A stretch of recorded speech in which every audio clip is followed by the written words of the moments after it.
Bonjour et bienvenue pour ce nouvel épisode de mon podcast La Voix des chevaux. Aujourd'hui, j'ai envie de vous parler d'une expérience un peu hors du commun. Je vous emmène pour une immersion au cœur d'un troupeau de chevaux Przewalski. Je suis Carmen de la chaîne et du blog EducHorse et je vous aide à faire de votre cheval un réel partenaire. Ce n'est pas tous les jours qu'on a l'occasion de passer du temps avec des chevaux vivant libres, dans un cadre aussi unique que celui du site Conservatoire des chevaux Przewalski à Urès-la-Parade en Lozère. Et pourtant, c'est exactement ce que j'ai vécu. 3 jours en immersion totale à observer ces chevaux, pas comme les autres, dans un domaine immense, de 2 fois 200 hectares. Ce stage était animé par Hélène Roche, qui est une éthologue passionnée, connue notamment pour ses ouvrages sur le comportement du cheval. Et autant vous dire qu'elle connaît chaque recoin du terrain, et chaque cheval aussi. Cela fait plus de 20 ans qu'elle les observe, et elle a partagé avec nous une foule d'anecdotes, de détails, d'histoires qui rendent ces animaux encore plus attachants et fascinants. Ce qui m'a le plus frappé, c'est à quel point il se passe toujours quelque chose entre eux. J'ai découvert une richesse insoupçonnée de comportements, d'interactions sociales, de dynamiques de groupe. Et j'ai compris que mieux connaître ces chevaux dits sauvages, c'est aussi mieux comprendre nos chevaux domestiques, leur langage, leurs besoins et leur équilibre émotionnel. Dans cet épisode, je vous raconterai mon séjour, les moments marquants, ce que j'y ai appris, tout en vous présentant le travail de l'association TAC qui œuvre chaque jour pour préserver cette espèce. Mon souhait, c'est de vous donner envie, vous aussi, d'aller à la rencontre de ce petit cheval qui a tant à nous apprendre. Depuis 1990, l'association TAC se consacre à un projet magnifique, Sauver le cheval de Przewalski, qu'on appelle aussi TAC en mongol. C'est une espèce qui avait complètement disparu à l'état sauvage dans les années 60. Aujourd'hui, sur le Cosméjean, en Lozère, une 50aine de chevaux vivent libres sur une réserve de 2 fois 200 hectares. Et l'idée, c'est pas du tout de les apprivoiser ou de les domestiquer, bien au contraire. Le but, c'est de leur permettre de vivre au plus proche de ce qu'ils connaissent dans la nature, avec le moins d'intervention humaine possible. Derrière l'association TAC, il y a en vrai un projet de conservation, super complet qui agit sur plusieurs niveaux pour préserver les chevaux de Przewalski, notamment par leur engagement pour la restauration des milieux naturels. Leur réserve, c'est un vrai petit écosystème en soi qui attire des espèces qu'on ne voyait plus, comme les vautours par exemple. Bref, ils redonnent vie à tout un environnement et pas juste à une espèce. Ils ont aussi à cœur de transmettre, de partager et de faire réfléchir. La réserve est ouverte au public toute l'année. On peut venir y faire des courtes visites ou des séjours en immersion de plusieurs jours, ouverts à tous, comme j'ai fait moi-même. Ces moments-là, c'est pas juste de l'observation, c'est une plongée dans un autre rapport au vivant.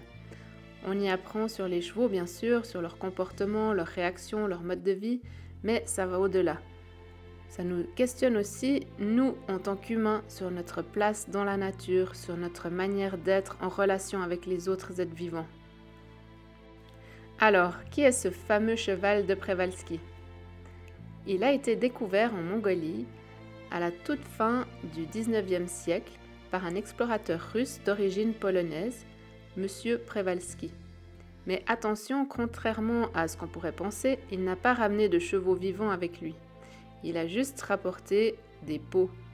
Et c'est ensuite un zoologiste qui a étudié ces restes et qui s'est rendu compte que ce cheval, c'était en fait une espèce jusque-là inconnue des scientifiques.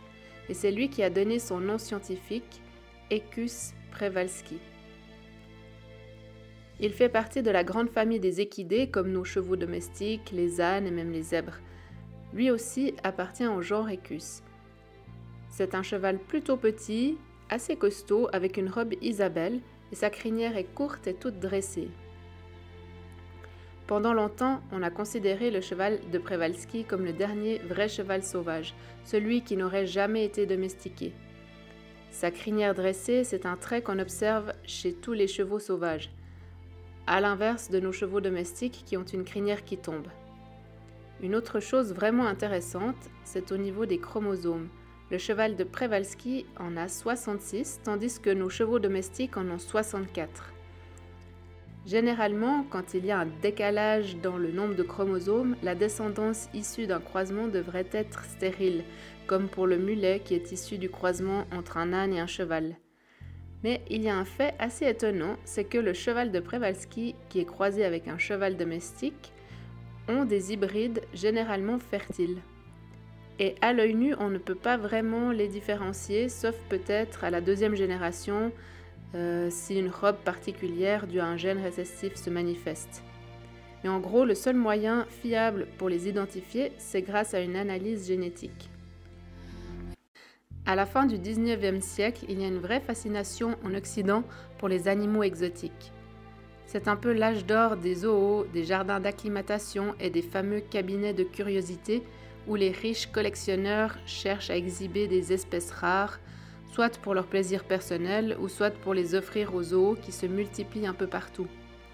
Et le cheval de Przewalski, avec son look primitif, a tout de suite tapé dans l'œil de ces passionnés. Du coup, pour répondre à cette demande, ils ont lancé des expéditions en Mongolie et en Chine.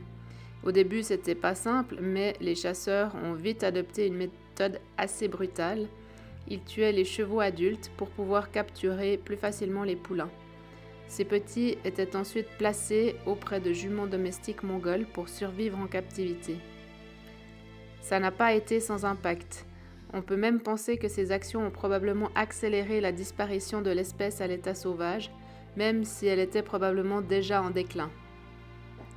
La dernière fois que l'on a vraiment vu un cheval Przewalski en liberté, c'était en 1968. 2 ans plus tard, en 1970, on a officiellement déclaré que l'espèce était éteinte à l'état sauvage. Mais heureusement, quelques-uns avaient survécu en captivité. Sur les 53 poulains qui ont été attrapés, seulement 12 ont réussi à avoir des descendants. Et aujourd'hui, grâce au travail commun des zoos, des chercheurs, des défenseurs de la biodiversité, plusieurs programmes de réintroduction ont pu voir le jour, notamment en Mongolie. Là-bas, les chevaux de Przewalski vivent désormais dans des réserves semi-sauvages, au plus près de leurs habitats naturels d'origine. D'ailleurs, des chevaux de l'association TAC ont été envoyés en Mongolie en 2004 et 2005 pour y être réintroduits. Pouvoir réintroduire ces chevaux dans leur milieu originel est très important pour la survie de l'espèce. Dès que je suis entrée dans le parc de la réserve du Cosméjean, j'ai tout de suite ressenti un vrai dépaysement. Voir ces chevaux libres organisés en 3 groupes familiaux qui vivent ensemble, évoluer dans leur environnement naturel, c'était juste magique. Hélène Roche connaît vraiment chaque cheval, leur histoire, leurs liens, leur rivalité. Chacun a vraiment son propre tempérament et observer ces chevaux, c'est comme voir à quoi ressemble un cheval qui n'a pas été modelé par l'homme. Quand on regarde des chevaux en semi-liberté, on découvre un monde beaucoup plus riche et beaucoup plus complexe que ce qu'on imagine quand on les voit juste dans un box ou un pré. Il y a toute une vie sociale hyper riche. J'ai été frappée par la richesse des interactions. Il ne se passe pas une minute sans qu'il y ait quelque chose à observer.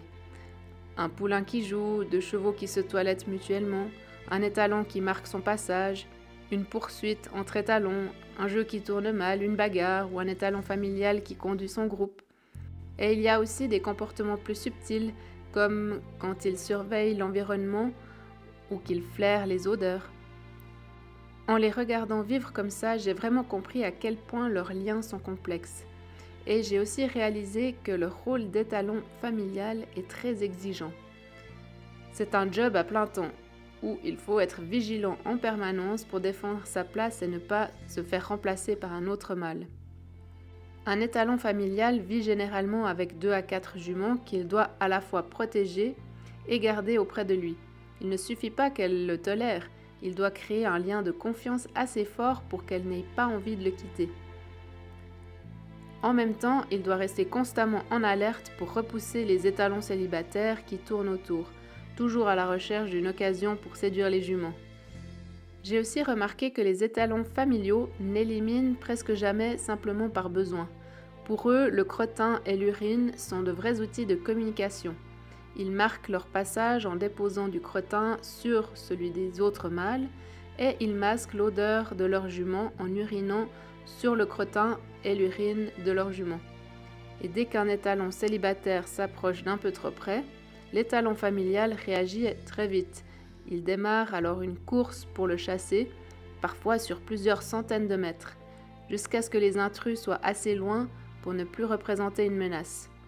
Ces poursuites peuvent durer plusieurs minutes et demandent une grosse dépense énergétique.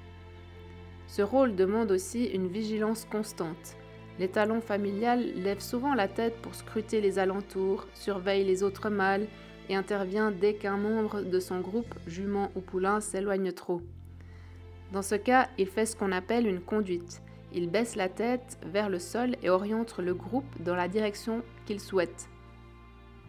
Tous les étalons que j'ai observés portaient les traces de leur combat, des morsures souvent superficielles mais qui témoignent de nombreuses altercations.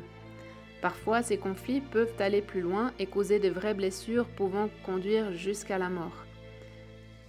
La vie d'étalon familial, c'est donc un rôle physique et intense où chaque jour est un défi pour garder sa place et protéger sa famille. Ensuite, j'ai pu découvrir que le sevrage est loin d'être une rupture brutale, comme on peut le voir dans certains élevages. Dans la nature, ça se fait en 2 temps. D'abord, il y a le sevrage alimentaire, qui se fait souvent quand un nouveau poulain arrive, mais la relation n'est pas finie pour autant. Même après le sevrage alimentaire, les jeunes restent souvent très proches de leur mère. Ils jouent ensemble, se toilettent mutuellement, passent du temps côte à côte. Ce lien familial continue longtemps, parfois jusqu'à ce que les jeunes quittent le groupe vers 2 ou 3 ans. Ce maintien des liens, que ce soit avec la mère, les frères, sœurs ou un étalon bienveillant, c'est super important.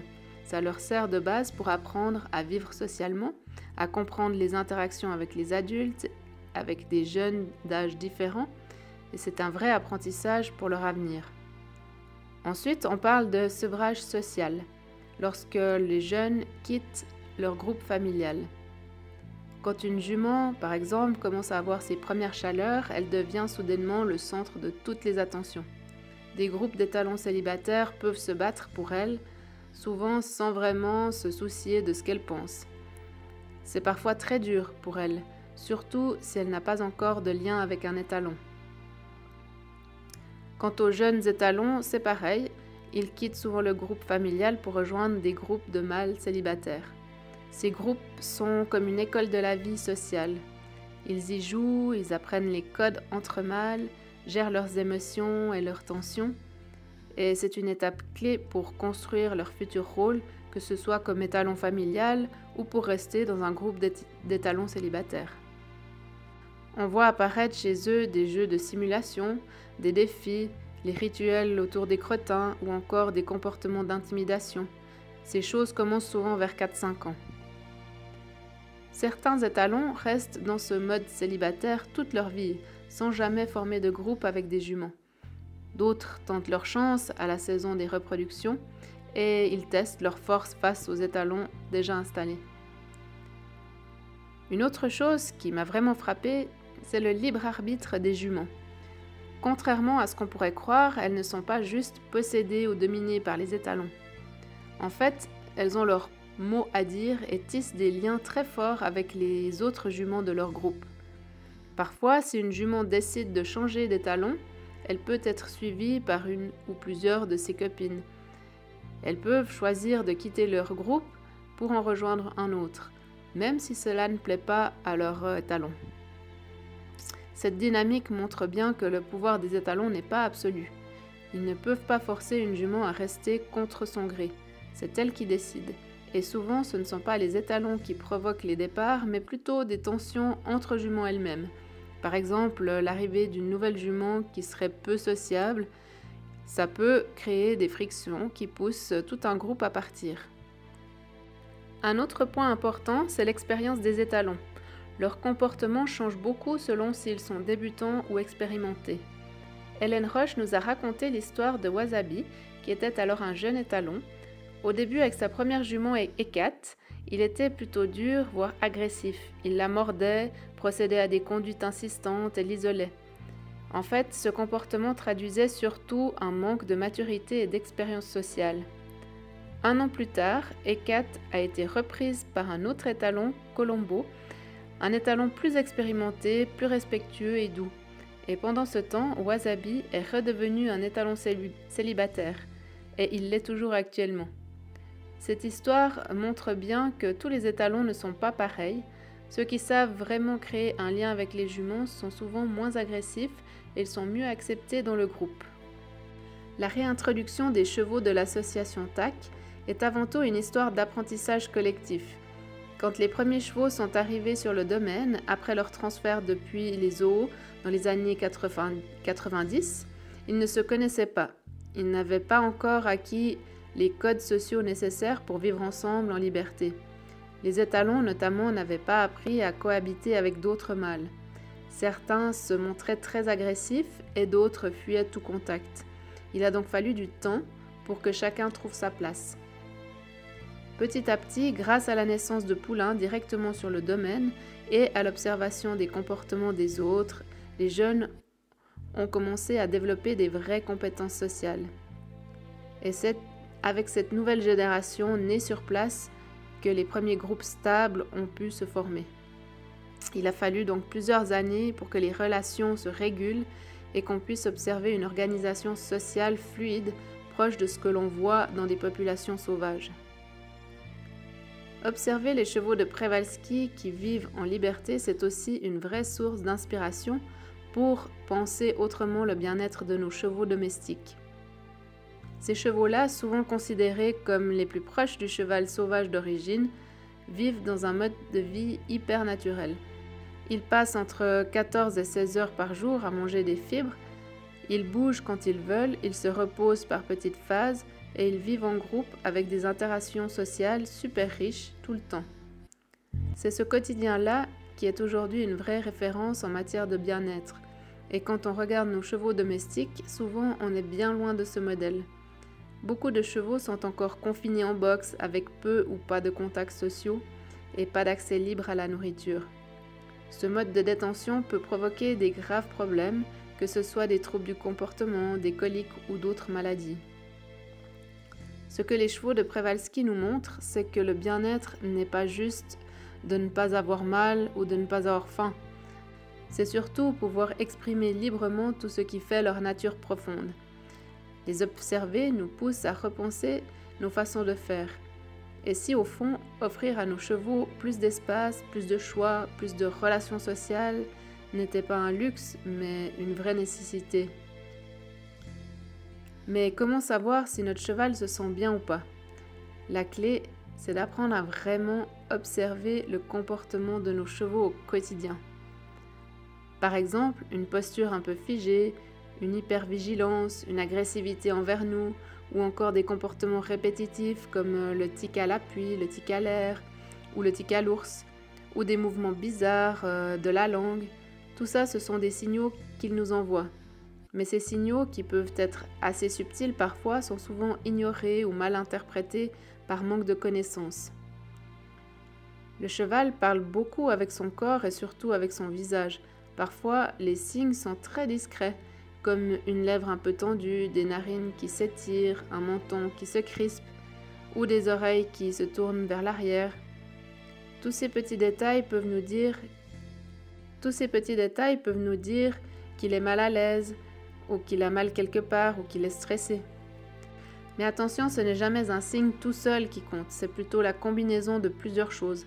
Par exemple, une posture figée, des yeux grands ouverts avec un regard dans le vide, une tête qui s'appuie contre un mur, ou un cheval qui s'isole des autres. Ce sont souvent des signes silencieux d'un mal-être.